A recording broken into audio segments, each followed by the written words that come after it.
Grandpa and Goblin. There was a poor and lonely grandpa that lived in a town.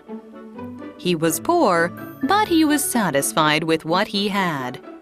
However, he was really lonely during the nights. One day, he heard the sound of door sliding open. Grandpa wasn't expecting anyone, so he thought it would be a robber. Hey, as you can see, there isn't much to take from this house. If you are hungry, why don't you grab what you see and just leave? Grandpa spoke to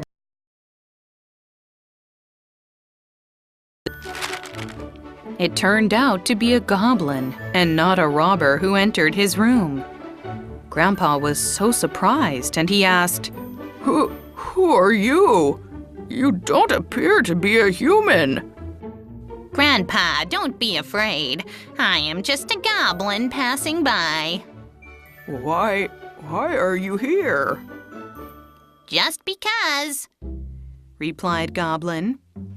Grandpa was somewhat excited that the goblin stopped by, as he was bored with his lonely life, and they can at least have a conversation together.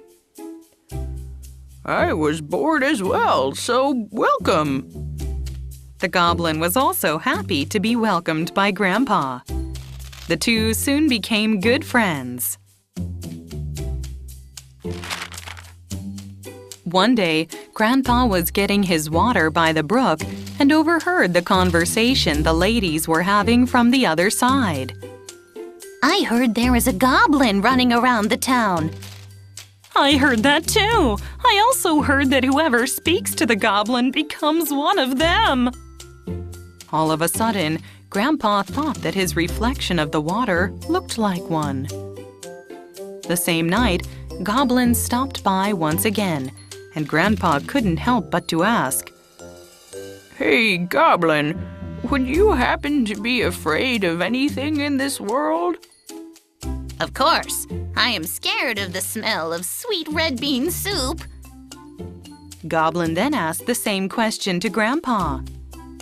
He replied by saying money is what he is most afraid of. Next day, Grandpa left a bowl of sweet red bean soup on his front yard. Goblin smelt the soup and ran away the same night.